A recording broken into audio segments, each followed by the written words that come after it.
According to Brad Biggs, the Chicago Bears are about to be without one of their rookies that we were hoping were going to break through a little bit this year. We're going to talk about it all and more right after this. You are now tuned in to Chicago Bears Central, your number one place for all Chicago Bears news and content.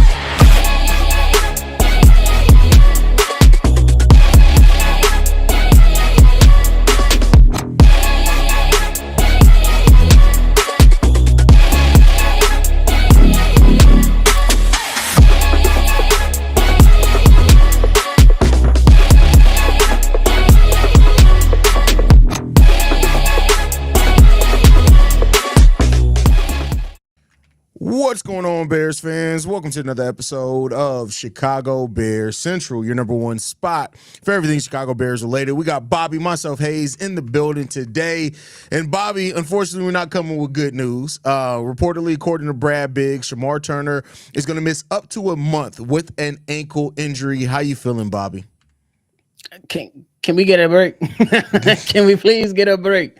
It's a bit unfortunate because especially for our rookies, we want them to get as much time as possible on the actual football field, getting acclimated with the new scheme and being able to, show what they're made of. And because we know that for this Chicago Bears team, those rookies that we drafted, they're going to be very, very important to the success of this Chicago Bears team. But hey, injuries happen in training camp.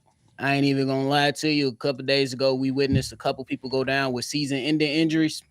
So I'm going to just chalk it up to the game and say, hey, get well, fella.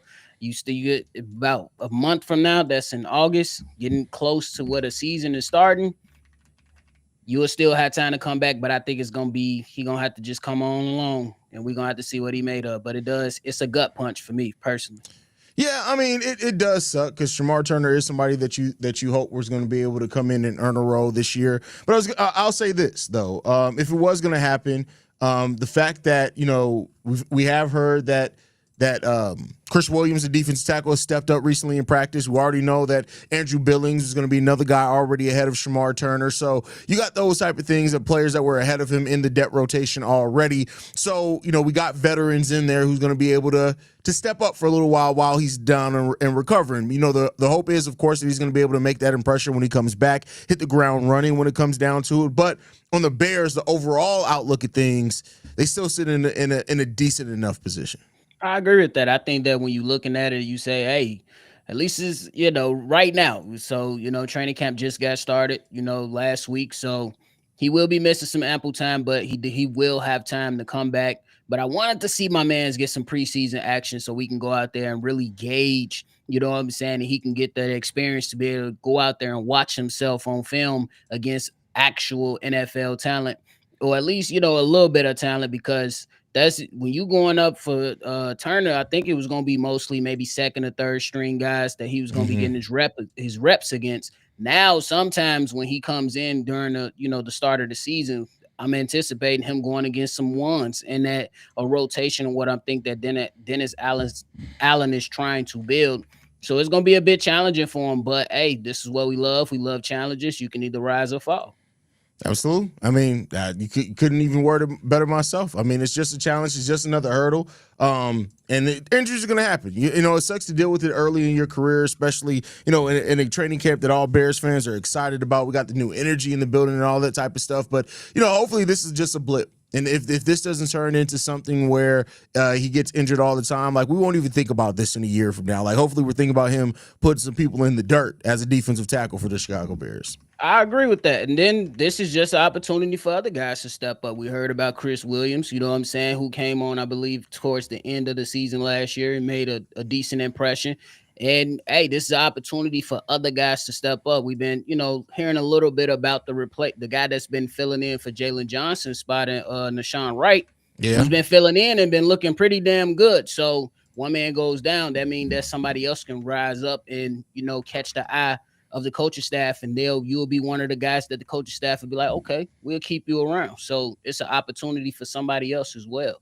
So we're gonna see what these guys are made of. I'm just happy that we ain't got long for football. We ain't got long. That's a fact. Which that's a fact. Not this upcoming Sunday, but the Sunday after, we'll be talking about Bears football. I mean, and for everything, like this sucks for Shemar Turner. Make no mistake about it. But like we're hearing, J.P. Richardson is turning heads in training camp, Bro. which could be putting Tyler Scott on his way up out of there, bro. Hey, So that motherfucking plate scorching hot, like when they bring the steak out on that cast iron. It's still sizzling, bro, off the grill. Hey, so, bro. Hey, Tyler Scott looked like he may be cooked, my boy. He may be up out of there. So it's unfortunate. I seen him in a couple drills, but hey, it wasn't good enough to have Ben Johnson or another coach come to the podium and be like, yeah, Tyler Scott had a hell of a day today. Bro, I mean, that's the thing. We've now at this point, we've heard more about Olamide Zaccheaus, more about Devin Duvernay, more about J.P. Richardson. Tyler Scott's just sitting there like, well, shit, what am I? You chopped liver, my boy. You up out of there. That's what's going to happen. You up out of there. I think his saving grace is Coach Hightower, bro. I need him on my special teams, dog. I need him on my special JP teams. may be willing to fill that in, bro. And then that's when you got to come into and make those decisions. Be like, hey, this is a guy that we can utilize in the offense if a guy has to take a game, and we can utilize him in the special teams. So, hey, Richard Hightower talking that talk. He seemed like he following suit. He say he want them dogs. If you ain't got the right mentality, you got to go. So, hey.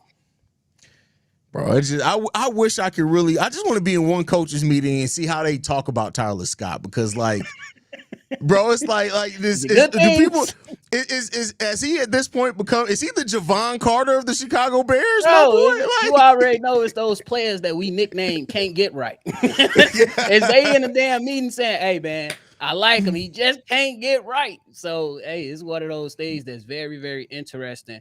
And I imagine in a couple of weeks we're gonna start hearing about cuts, right? Yeah. So yeah, we're gonna see who's gonna be on the chopping block. We shall see. We shall see. Last question before we get up out of here. I know we since we're talking about the defensive line, we've heard some things about even Grady Jarrett going one-on-one with Joe Thuney. Joe Thuney said that like he basically Grady Jarrett has no holes in his game. There was some doubt about Grady Jarrett and the slide with this age that he started to go on a little bit of slide. How confident are you that he's going to come here, from what you've heard and seen and stuff like that he's going to come in here and be able to perform for the Bears next year?